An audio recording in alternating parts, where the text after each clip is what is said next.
It's Monday, and that means the weekend is over. There'll be another one for most of us, although after today's news, I'm beginning to wonder how many we'll see next weekend. The potential is not looking very good. There are unprecedented things going on. Here's a quickie from AP today.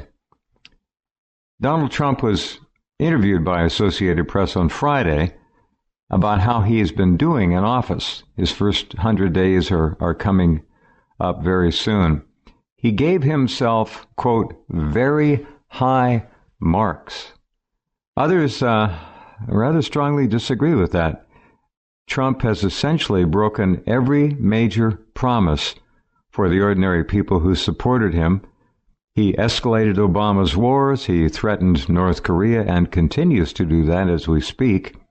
He's threatened Iran, another war for Israel, and Venezuela, just to keep things somewhat equitable in a hemispheric sense, along with worsening relations to an extent that they're being called the worst since the Cold War, instead of improving them as he promised us.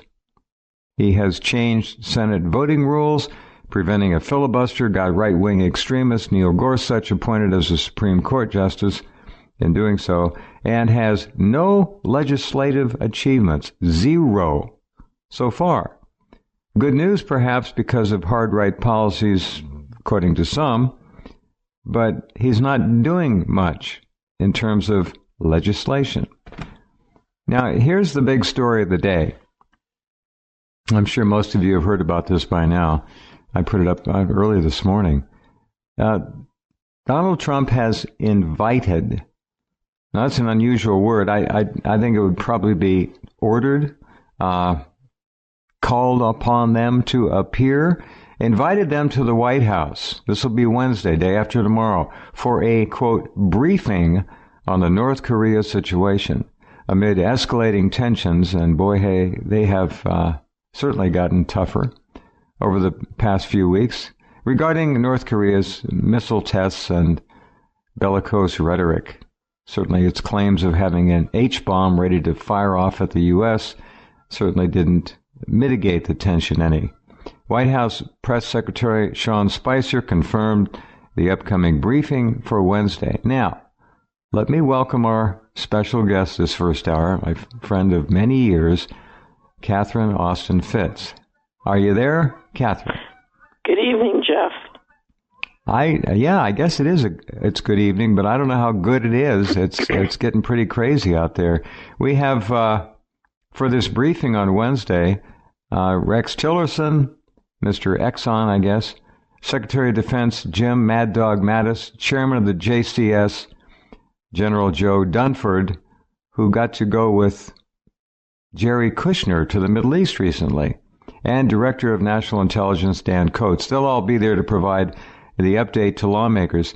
In your career and as an American patriot and citizen, have you any recollection of a president ordering or inviting all 100 senators to come to the White House for something like this? I don't remember it happening. Now, that's not to say it hasn't happened, but I just don't. I don't either. Recollect it. It is unusual, and the White House says that they're planning on inviting all of Congress, so the House is going to be invited as well at a different session, but they're planning on briefing both of them. That's 465 people. That's a lot of folks to put in the White House. Right. I'm not sure you could squeeze them in the cash room over at Treasury, so. But yeah. It's pretty clear, and I really want to get your read on this, that if we just simply go trace back for the last few weeks, the jousting threats between North Korea and the Trump administration. Now, remember, President Trump has essentially divested himself of his role, his constitutional role as commander-in-chief. He has fully empowered the military. At least that's what the stories are saying. Now, tell us what you think about that. I'm not sure. I don't know that a president can waive or delegate his powers or Congress's powers. But let's put something aside. Let's forget whether Trump is a good guy or a bad guy. Right.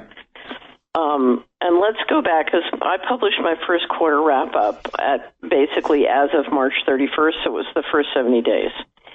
And if you look at Trump, what you saw was somebody who came to Washington absolutely intent on fulfilling their promises, and who worked very hard for the first 30 to 60 days, literally, with a checklist and just burning through them.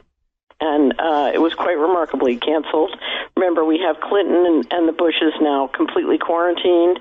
We have the Trans-Pacific Partnership canceled. Right. He's moving forward on his immigration. And actually, if you look, and you can see it I'll send you a copy of the first quarter wrap-up when the hard copy will be out in 2 weeks. Great. And what you will see is it was extraordinary. You've never seen a president hit Washington and try and get so much done in terms of fulfilling their promises as possible. Now, what happened is he ran into a hard, cold political fact. And that political fact is, number one, you can't get anything done legislatively in Washington without 80% of the country supporting you in a change in policy. So if you're going to get a change, you need a consensus behind you in the country. That's number one. And number two, the country is a prisoner of the red button problem, which is everybody wants you to stop wars, but everybody wants their check, and you can't get them without having more wars. Yeah. In other words, the whole country and the stock market are financially dependent on a war economy. And so Trump ran into the buzzsaw of the red button problem. Now, he got carrot and sticked by the establishment. And here's the $64,000 question. He also got access to intel that we don't have. Because if you look at what's going on, there are third parties at play here, Jeff, who are not nation states. And we have, this has all the smackings of black budget things going on here. Because whenever you have black budget energy involved in these things, you get a bunch of highly intelligent, capable people trying to explain things in their official reality, and it makes no sense. Very good point. Okay? Yep. So what's bugging me about this whole situation is, you and I can talk about, and we should talk about the pipelines, including the new Israeli pipelines. We should talk about, the 7 years and 7 countries and 5-year plan, which is now back on the table with a vengeance. And remember, we've only gotten 2 of those countries. It took 15 years and $6 trillion. So, is that the total? Wow. Yeah. Well, no, the total's bigger because last year alone, we had 11.5 trillion missing from the Department of Defense in undocumentable adjustments. So if you look at the missing money from the federal government and since 9/11, or with 9/11, and you look at the, it was 8.5 last year. But if you look at the missing money and you look at the cost of wars in the Middle East, it's almost completely the amount of total outstanding debt of the U.S. government. True. So again, if you take the estimate for Middle East wars of $6 trillion, so Wesley Clark explained to us after 9/11 that Rumsfeld had sent down the memo from the Secretary's office that we were going to take out 7 countries in 5 years. We've only, it took 15 years and we got 2, and it cost $6 trillion. That's $3 trillion a country, and if we have 5 more to go at $3 trillion, that's going to be $15 trillion. Very interesting comparison. Right. Wow. So here's the question, because I think there's black budget energy in here. I think there are third parties that we can't see that are not nation states, but are more powerful, perhaps, than some nation states. So that's bugging me because I can't figure out what that is. But the other thing is, if you look at the push to get, what the 7 countries in 5-year plan, which always included North Korea, was always about, was getting a one world currency.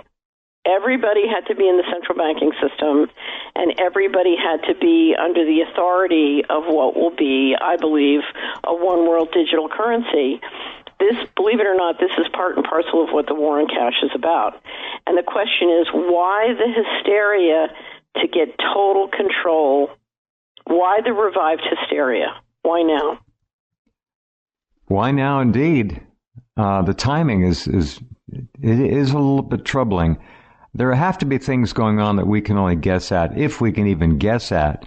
And I think your black budget question and statement is perfect. I have seen in my life so many situations when there was black budget at play, and it's very hard for me to describe because you have to have spent time dealing with it on the inside. But suddenly you have all these unbelievably capable, competent people acting like Keystone cops. That's exactly perfect. They have a tremendous sense of urgency, and nothing makes any sense. And they're insistent that we have to do this because of this reason, and it starts to look like Keystone cops are doing World War III. I'll tell you who was the perfect example, was Cheney trying to get the yellow cake story through. And nothing ever made any sense. Uh-huh. And you couldn't believe when it was all over that they couldn't at least just rig the yellow cake. The whole thing made no sense. And it looks like Keystone cops. And I've gone back and spent years studying what Cheney was doing, how he was doing, and it has that same smack of somebody concerned about something that could absolutely threaten G7 control, but it's so secret they're not telling. I think Cheney really felt he couldn't tell Dick Armey and the rest of Congress. What was that? How much is going on right now that congressmen and senators may hear whispers about, but they really don't know? It seems to me that there's some very dark and heavy things going on that they have so far fairly successfully been able to keep under the table. I'm not seeing it. Well, let me give you an example. It was summer of, I think it was right after 9/11. There was a congressman from Tennessee running for governor, and he came to a town hall meeting, and there were about 30, 40 people in this town hall meeting, and this congressman is a very capable, I would say very capable, competent guy. I didn't know him, but I was just meeting him there. And he was on the Appropriation Committee and the Budget Committee. And I said to him, his big shtick was, you should vote for me for governor because I'm the most fiscally responsible and I have a lot of experience with budget and appropriation. Well, Tennessee, the people in Tennessee, there is a real constituency for financial responsibility in Tennessee. It's quite remarkable. And and it was a very good speech. And so he took questions, and I was about the third or fourth question, and I said, Congressman, there is I think it was $3.3 billion at that point, $3.3 trillion missing from the Department of Defense. We have $3.3 trillion of undocumentable adjustments. And he said, yes, I know. And I said, what are you doing about it? And he said, nothing. There's nothing I can do. Wow. What did Dov Zakheim say the day before 9/11? Didn't he admit that there were, I think it was at least 2 or maybe 2.5 trillion missing the day before? There was 2.3 missing one year and 1.1 trillion missing the year before. And Rumsfeld came, I think it was in that order. Rumsfeld did a modified hangout on September 10th at a press conference about the 2.3 trillion missing.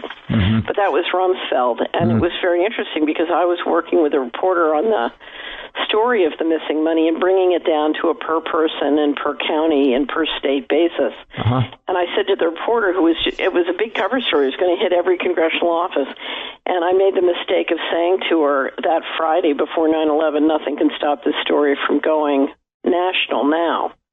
And of course 9/11, as we know, did. But I'm just telling you that the people in Congress feel that they can only do they can only do what the establishment is comfortable doing unless they have 80% or more support. And if you have no constituency, that's a huge tipping point. That's a big percent. It's almost impossible. Well, but no, it's not. And here's why. The polls after the election showed that 73% of the population was on board for Make America Great Again. Right. And that was before any sort of marketing or details or coming into the budget. If you had put a real press to reach across the aisles and started talking about Make America Great Again out in the hustings, Trump would have had his 80%. Interesting. It was that close. Wow. Yeah. For those who don't know about General Wesley Clark and the 7 countries in 5 years, Catherine, let me play this for us 158 real quick. This is a quickie because this is an historically very important issue that pertains... Very important video. It's the pivotal part of our conversation here and so many others. All right, so here we go. This is General Wesley Clark. This is September... I forget what year it was. He gave the interview in 2006, but it was about 2001. Yeah, very good. All right. About 10 days after 9/11, I went through the Pentagon and I saw Secretary Rumsfeld and Deputy Secretary Wolfowitz. I went downstairs just to say hello to some of the people on the Joint Staff who had used to work for me. And one of the generals called me and he said, "Sir, you got to come in. You got to come in and talk to me a second." I said, "Well, you're too busy." He said, No. He says, "We've made the decision. We're going to war with Iraq." This was on or about the 20th of September. I said, "We're going to war with Iraq? Why?" He said, "I don't know." He said, "I guess they don't know what else to do." So I said, "Well, did they find some information connecting Saddam to Al-Qaeda?" He said, No. He says, "There's nothing new that way. They've just made the decision to go to war with Iraq." He said, "I guess it's like we don't know what to do about terrorists, but we've got a good military and we can take down governments." And he said, "I guess if the only tool you have is a hammer, every problem has to look like a nail." So I came back to see him a few weeks later, and by that time we were bombing in Afghanistan. I said, "Are we still going to war with Iraq?" And he said, "Oh, it's worse than that." He said, he reached over on his desk, he picked up a piece of paper, he said, I just got this down from upstairs, meaning the Secretary of Defense's office today, and he said, "This is a memo that describes how we're going to take out 7 countries in 5 years, starting with Iraq and then Syria, Lebanon, Libya, Somalia, Sudan, and finishing off Iran." See, that's the truth, and that's an absolutely extraordinary statement. I think there's a bit more of a tag on it here. Let's see.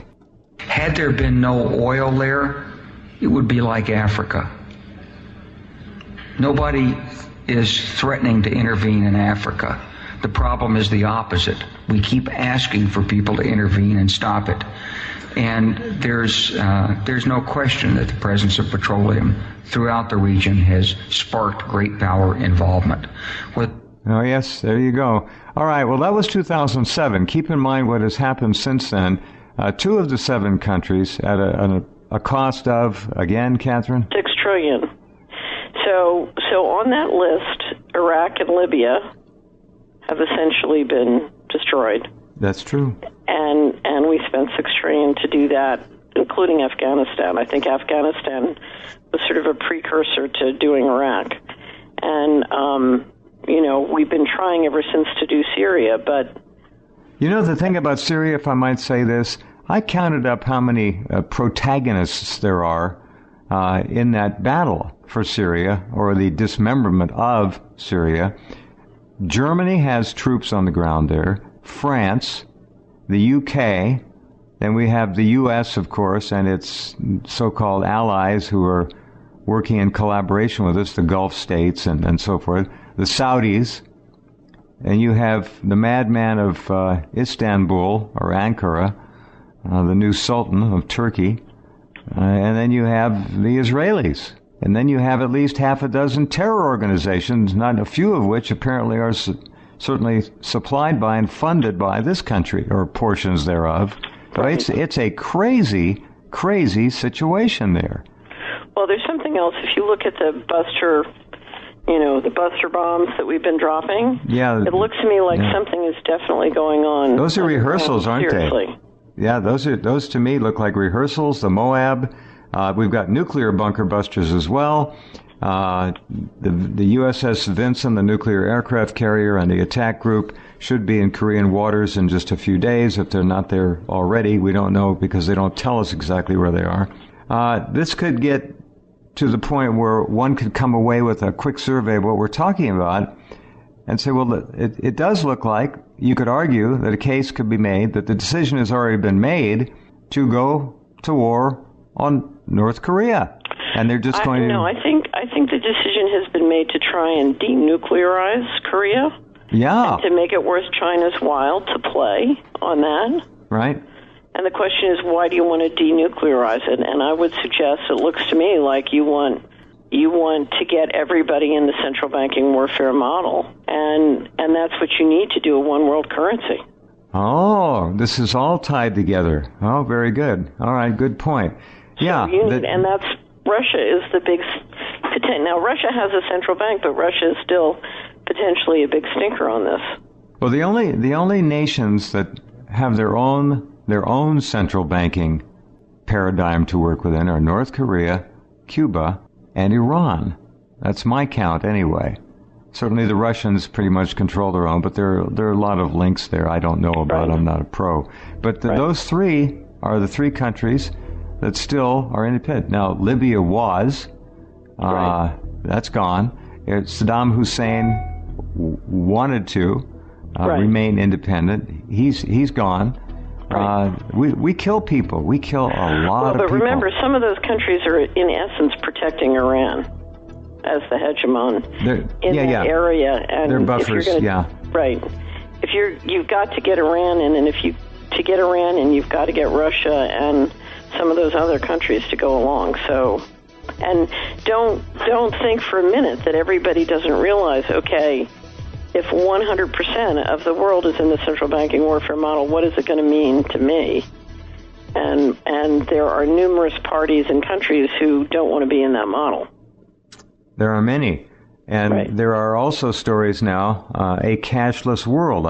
Another story I think I saw today or yesterday about that. They're trying to get rid of it worldwide. This is not just an isolated thing. Here's what it looks like. I mean, I keep bringing this up to you, Aaron Rousseau's great interview where he says the Rockefellers say, that they want everybody chipped and they want digital cash, and if you're not good, they turn off your cash. But I would also point out if they've got you chipped and 5G is rolling out, then they've got mind control. So for some reason... I think, Catherine, let me say this, please. I think we're already essentially chipped, although we haven't been injected with a chip. I think they have smart dust. I think they've got nano. I think they've got a lot of things. And that's all, as you very well know, certainly serviceable through the cell phone tower network in this country, if not the electric grid itself. Well, that's probably the case, but if you look at where they can take the mind control, I would just say appreciate where we are today relative to where this system would like to go. No, I'm with you. Okay? Yep. So take it from somebody who's led the invasive life. That's very funny. Well, no, I got my training litigating with the Department of Justice, and it was really funny because when I finished, all the financial people were saying the economy is going to collapse tomorrow, and I'd say, no, it's not. It's going to slow burn, because I understood the control. I saw the control. When you see the control that they could bring to bear on me, in every, not just, in your town, in your place, in your family. I mean, it was amazing to see. And I lived it, and it was remarkable. But I got, I sort of went to boot camp on Control 101. They beat the hell out of you for years. No, they tried to beat the hell out of me for years. Right. Remember, I won the big part of the litigation. I know. It was a miracle. Yeah. But we won. I'd like to see it try it now. Never underestimate the power of prayer. I'm serious. No, I'm not. I wouldn't take that on in a second. No, not a chance. That's why, I have to tell you, whatever's going on, I think it's going to fail, because you cannot run a planet with this much psychopathy. It doesn't work. Do you know what I mean? Well, there's an exactly correct statement. Boy, the psychopathy is just... but if you try and run a team or a business or a project, I mean, it's very interesting. I read a lovely story by an engineer who left Uber, who basically described how nuts it was, sort of what was going on internally. And what you realize is you can't run a successful global operation on psychopathy. It won't hold together. It doesn't work. It's not economically productive, and it can't work. There's not enough control in the world. Well, now, that's true. However, I might point out, just as not the devil's advocate here, but just to flip the coin for some who may be listening, what about World War I, World War II, all the grief and agony in between? They've certainly made their noises, and Right. Well, it's funny because, even if they're going to if this is not going to, if freedom wins in the end, I still want my subscribers to get from here to there. So my attitude is, how do we live a free and inspired life between here and there? I like that. Yeah. That's nice. Solari, SOLARI.com. Right. Please go there and take a look, or just click on Catherine's name and guess. All right. So here we are. In really an unprecedented move, President Trump has summoned the 100 members of the Congress, and apparently, from what you say, I hadn't seen this yet, he's going to also summon the 465 members of the House. Now, what's going to be told to those people by General Dunford, Mad Dog, and the others, I don't know. But I just have a feeling that they've made their decision, and they're just basically not going to ask these people for advice and consent. They're just going to tell them, this is what we're doing. We can't, they're going to play it like we cannot have a nuclear power like this crazy man Kim on the face of the earth. We've got to take him out. They won't mention Iran right now. But I don't think it's going to be like that at all. Tell me what you think. I'm trying to read the tea leaves here, and it's not easy. What they're going to try and do is they're going to educate and explain options, and then tell them what they want to do. Tell who what they want to do? They're going to ask the Congress what it wants to do? No. They're going to tell the Congress. They're going to make a recommendation. It's the executive's job to lead and to basically say, here's where we want to go, and we want you to support us. But they will walk through the options, and they will answer questions about the options. But they will make it very clear why they're choosing the option that they're choosing. And don't be surprised if there's a discussion of the pros and cons of the different options, because there's no way, whether you're proposing, because I think the result is going to be major sanctions, but there's no way that you can get this moving in the right direction unless the leadership understands, you're in a situation where there's no perfect option. It's not like you got one terrific option and five so-so. No, agreed. Right. You got 5 options, and there are pros and cons to each. You got to pick one, but you all need to be clear what the negatives are on the one you have, so that if you have to switch to another, or you have to defend against, things going south, you're going to have to do that together. You're going to have to take responsibility. So I don't think it's going to be. I don't think they're looking to jam Congress at all. Now, remember, the big fight between Trump from the time he hit Washington was he was against the neocon plan, and, the neocons were screaming for him to go with a neocon plan. For some reason, he's done a U-turn, and he's now embracing the neocon plan. Why would they fight him on that? I mean, here's the thing, Jeff. Our problem is we have a war economy, we have a stock market, we have millions of jobs that are all addicted to the war economy.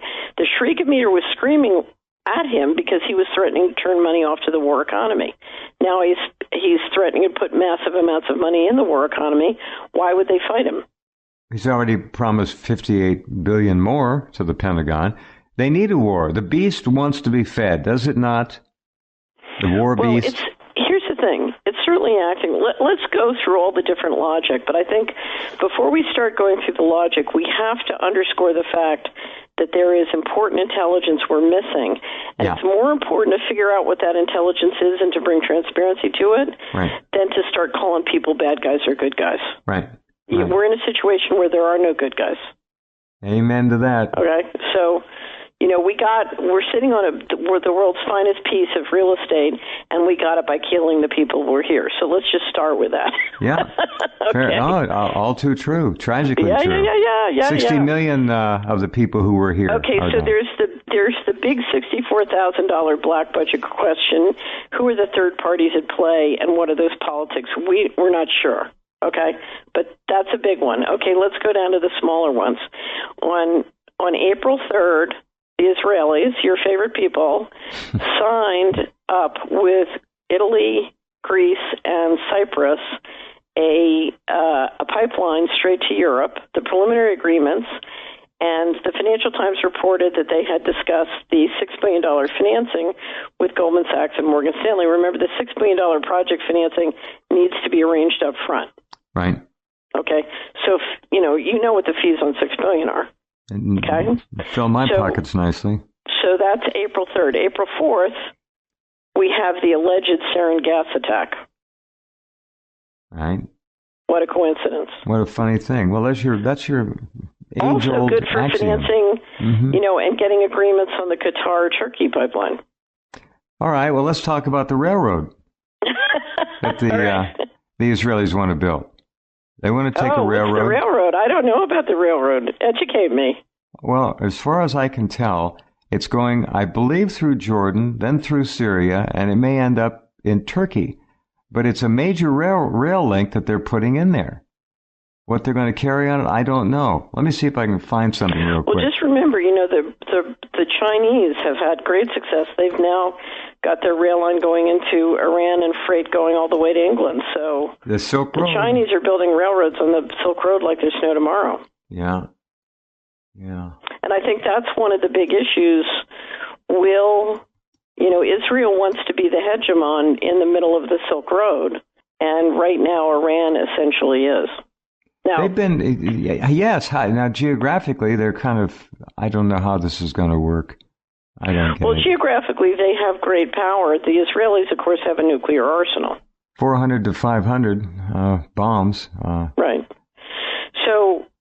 So part of it is the politics of who's going to be hegemon and who's going to control the Silk Road. And that's not an inconsequential issue, as we know from the Grand Chessboard and what's been going on for many decades in that area. Now, the third thing is this push for a global currency, and the 7 countries in 5 years. It's funny, I forget who it was. Somebody the other day said, World War III started with 9/11, and it's going to go on till 2025. And it is the push for ultimate world domination. Mm-hmm. And the question is, does G7 think this is their last chance to push through and lock it down before they lose it forever? Interesting question. By the way, you said major sanctions on North Korea rather than a military operation. The sanctions against North Korea already exist to it. They're fairly substantial. Right. Now, they've also apparently, from what we're guessing... But they're talking about more. Yeah. And it looks like President Xi and China have cut back on some of North Korea's gasoline because they're rationing gasoline in Pyongyang and other large cities there. No one can figure out quite why. I don't know if you saw it today. Chevron announced that they're selling their gas fields in Bangladesh for $2 billion to the Chinese. $2 billion? Yeah. Seems like a good deal. Well, the whole idea at the Xi Jinping summit was if you help us play ball on North Korea, sweet trade deals. That certainly looks to me like one of them. Yeah, it does. But I just have to stop you for a second because I really believe when we talk about things this dark, we need a little levity. You're on. A drum roll. I do want to point out today, because I know this is in the deal someplace. This is somewhere in this deal we're talking about, because the Israeli-Saudi relationship and alliance is very important here. Yeah. I don't know if you noticed, but Saudi Arabia was elected to the UN's Women Council today. I saw it. That's a whopper. That's a whopper. That came on the heels of the king's son being named the new ambassador to the U.S. And that was a good one, too. It was really funny because the head of UN Watch said that it was funny. Like appointing an arsonist to be the town fire chief. That's good. Very good. Yeah. You gotta laugh. Go ahead. That had something to do with whatever deals are flying on this situation. Well, it's not just one, and I want all of you listening to understand that this is not just the U.S. against North Korea and its nukes, okay? No. No, that's just almost a cover story. We'll see. But that's what we're hearing. That's all we hear. And I don't... Well, we're playing global cop for private interests. I mean, the decision makers here are what a private. Shock. Yeah. And now, I think nuclear proliferation is a sincere concern. I really do. But one of the things that's causing nuclear proliferation is all these countries saw, what happened to Iraq and what happened to Syria. And they're saying, the guys who are safe are the ones who have nuclear capacity. Let's get nuclear capacity. Well, it's certainly motivation. I agree. They're 2 down and 5 to go. So Syria is pretty well chopped on the block. I don't see. Well, they don't have Syria yet. No, but I don't see how you're going to get all these other people out of there. How is Assad going to do that? Turkey, that crazy man, he wants the Ottoman Empire back. He wants a big piece of Syria, and the coalition forces that we're using continue to bomb civilians. But here's another thing. We just finished wiping out our potential relationships with anybody who could take out ISIS. So if you look at who is willing, if you look at who is willing to put boots on the ground and could take out ISIS, we just finished destroying any potential relationship building with them, and so ISIS is completely safe at this point. Oh, absolutely. You're totally right. Yeah, no, I don't know why. Who got the fun academic question about this, which will never be answered probably directly. Who got Trump to turn on Vladimir Putin? What was brought to bear on him to do that? He had it knocked. Let's go to the carrot and sticks. He had it knocked. Yeah. Here are the carrot and sticks. So if you look at the establishment, they've been working Trump very, very intensely with carrot and sticks. If they had any stick that was powerful, it was that his approval ratings continued to sink. And if they continued to sink in the 30s, then, a lot of people thought they could pull off an impeachment, or they could certainly threaten it. Well, they're down in the 30s now. I don't know where they are exactly, but... I thought they were still levitating slightly above 40. It depends on which poll you look at, I guess. Let's call it 40. Right, but remember, and this man likes to be liked. That's another thing. I go back to the lower your approval ratings are, the more dependent you are on the establishment. Absolutely, sure. Right. So what can we legitimately expect of Trump? About the last major promise that he hasn't reneged on is global warming. Now, Mad Dog believes in global warming. Donald Trump said it was always a crock. Don't be surprised if Donald Trump comes out and says, and by the way, global warming is real, because I said it is. Just like he did last... go ahead. Here, the military is concerned about weather and climate issues, including having to reconfigure ports for change in sea levels. And that's a big budget issue potentially for them. Are you hearing? Now, I'm not seeing much about that. Are they actually concerned? It's way too serious and way too important for the Shrika media to care about it. Okay. I mean, that is not interesting or sexy. Right. If you say, look, we need $100 billion over 3 years to reconfigure all the ports for rising sea levels, people don't say, oh, great, what a great photo opportunity. I got it. Except the photo op was, they usually have about 60 icebergs that pass by the Canadian coast every year. Over 600 in the past year alone. Huge icebergs. 150 feet, 200 feet tall. Right. So there's your photo op. Yeah. There's your photo op. I'm just saying, part of the challenge here is if you're the U.S. Navy and you're responsible to police the sea lanes and the satellite lanes, to preserve the world's reserve currency, there is a whole bunch of investment you need in the mainline core functionality, including dealing with rising sea levels. And that's serious, and it's not being attended to. And it's not being attended to because the United States has not been run according to some kind of unified strategy where people get paid for performance on the important issues. Instead it's been a pig fest. And a pig fest is another great Fitzian remark. Well, I don't know if you ever saw my profiles of the four characters in the administration. Mm-mm. Titanic Turners, piggies, scorpions, and scaredy cats. That's good.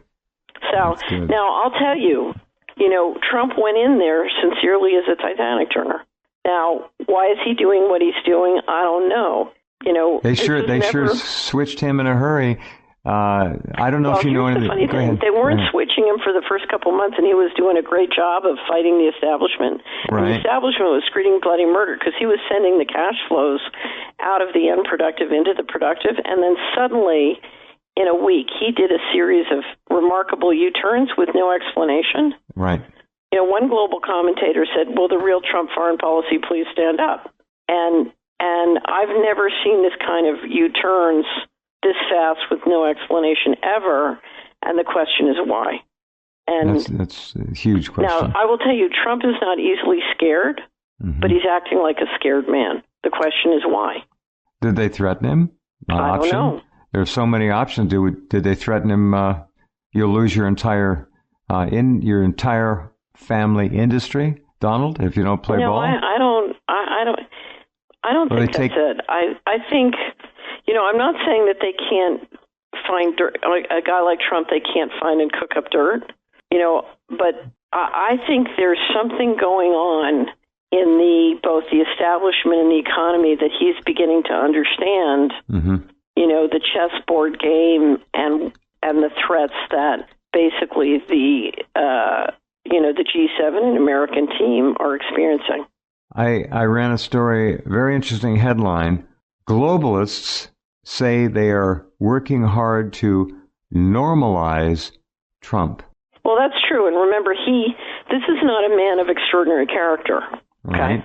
Right. So this is a man who's very susceptible to a combination of carrots and sticks, and they have clearly been delivering in the carrots.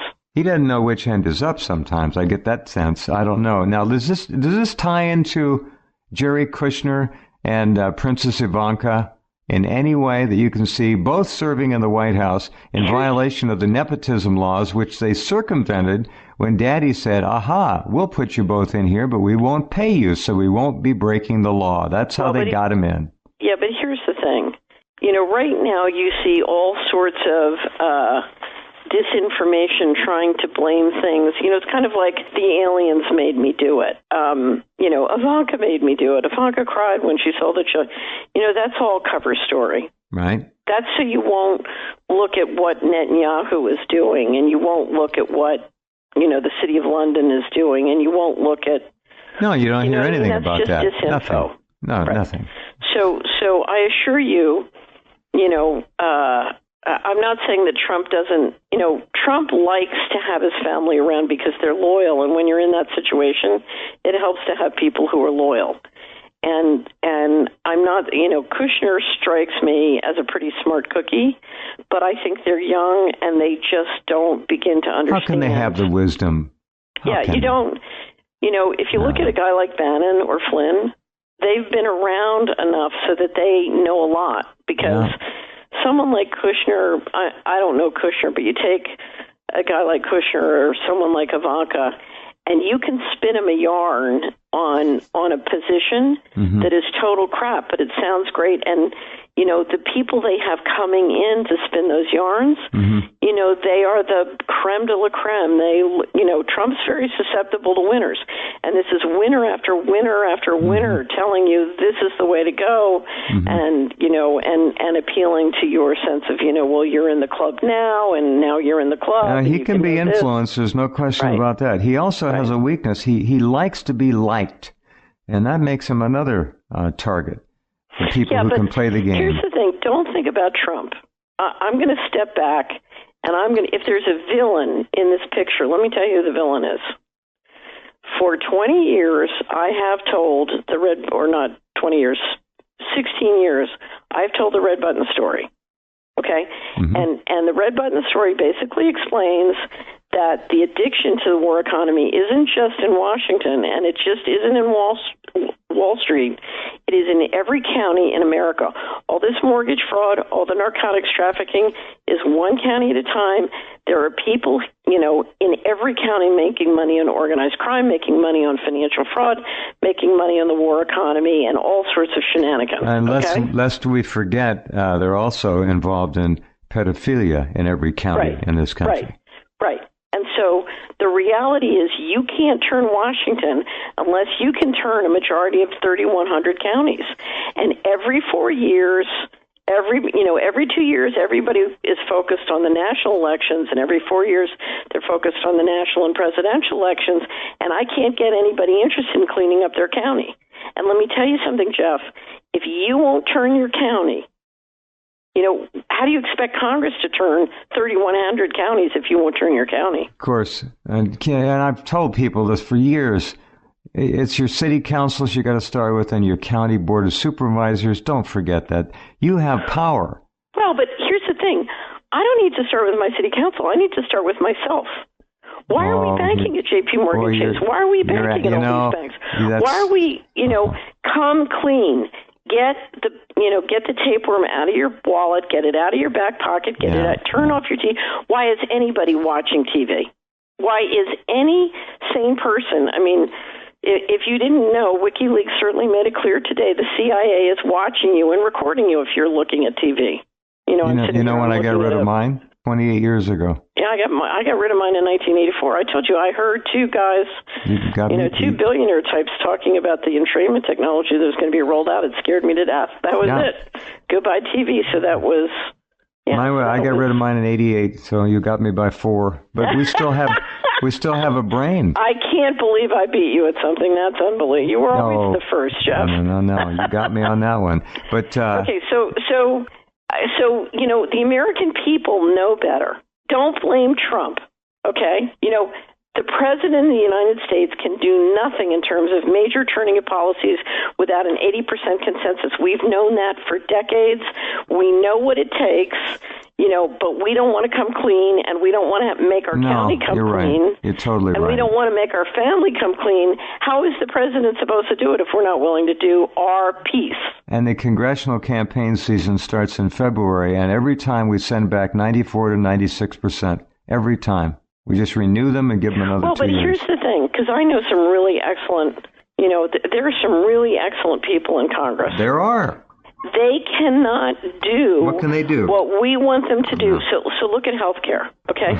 If we're going to broker an economic solution on healthcare, the entire population has to change their habits. You got it. Do they want to? Are they willing to? You're talking about accountability and responsibility here. Right. Two very unpopular words. Right. You so I'm going to throw a snowflake in there, and you can see where it goes. What? If you take all the money we spend, so as of June 30, 2016, for the prior year, 100% of grocery sales in the United States, we spent $2.5 billion on fresh fruits and vegetables and $10.5 billion on carbonated drinks. Okay? Oh my God! So if you took $8 billion out of our carbonated drinks, you took half of what we spend on the lottery and half of what we spend on hard narcotics. Look what we could do. And you took that money, maybe cut the wine and beer a little bit. Okay, and you took that money and you decided to rebuild Main Street. You would have enough money. You don't need the government. Kiss the government goodbye. Wow, how true! How amazingly true. Right. Let me slip one other thing in here real quick. We're almost out of time. Finished. You got another thought? Go ahead. Well, you go ahead, and then there's one other thing I want to talk about: the Middle East. I am not happy at all with Donald Trump and Mike Pence sending Pence over to Australia saying, sure, we'll take those 1,000 Muslim illegals off the island that you have them encamped upon. We'll bring them here to the U.S., and let's follow that along. We'll give them housing. We'll give them food. We'll give them cash money, education, medical. We'll give them cars. We'll put them on long-term Social Security for the rest of their lives. What the hell is going on here? Well, I know why Pence said that, and that was because the President of the United States entered into an agreement and gave Australia a promise. And as the next team, you have a legal and moral obligation. I read that. I got it. Right. I did get it, but he's bringing in just as many Muslims as Obama did. That's not slowing down any. That's through the UN refugee program. I disagree. I think Trump is really trying to turn the immigration ship. I think that he knew that those executive orders not only were unnecessary because there are laws on the books. I've got them up on my site. He can use them right now. He doesn't need executive orders. And I think he knew damn well that the first federal judge, Obama federal judge, that came in front of, that there would be a stay issued on it. I'm sorry. Maybe not. But if you look at the amount of illegal immigration, it's slowed down tremendously just for fear of the rhetoric. I'm talking about the people who are being brought in here on 747 UPS planes at night under cover of darkness and bused and minivanned to cities all around this country. That's going on. Is it still going on? Yes, ma'am. Absolutely. Okay. RefugeeResettlementWatch.com. It's all there. And the laws on the books, I'll pull you a couple links and send them. They're there. He can do it on mental health, on physical health. He's got it. But here's the thing, Jeff. There is no point, if we spend as much time as we spend trying to get the new prisoner at the top elected and then blame the new prisoner at the top because he doesn't do what we want, we'll waste another, we'll never get out of the starting gate. Right. So stop paying attention to the prisoner. Start looking at where the real lines of power are and start acting to accumulate and affect real power, because we have the power. Well, what a thoroughly delightful message. April 18th. If every person in America said, you know something? We're filing an extension because we're angry. We're filing an extension, and we'll pay our taxes in October. Here's an estimated tax payment, but we're going to file in October just to show you who's boss. Close as a boycott as we're going to get to. Well, but it would have put totally legal, totally ethical. It would have put shockwaves throughout the global market. So we have the power, and that's nobody knows about it, and I file every year. Oh, don't tell me nobody knows about it. Extensions? Nah, I don't know anybody who knows about it. Oh no, about that one. But everybody knows. Everybody has power, and everybody knows how to get power and use power. That's why we have to keep. Do we want freedom, or do we want our next check? That's why we've got to keep going to Solari.com and learning. Thank you, my dear friend. Jeff, thank you. It's always why I do your show, so I can talk to you. Oh, you're sweet. All right. You have a great evening. You too. Take care. You too. Take care. You too. Take care. You too. Take care.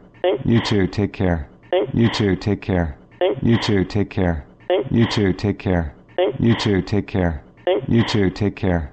You too. Take care.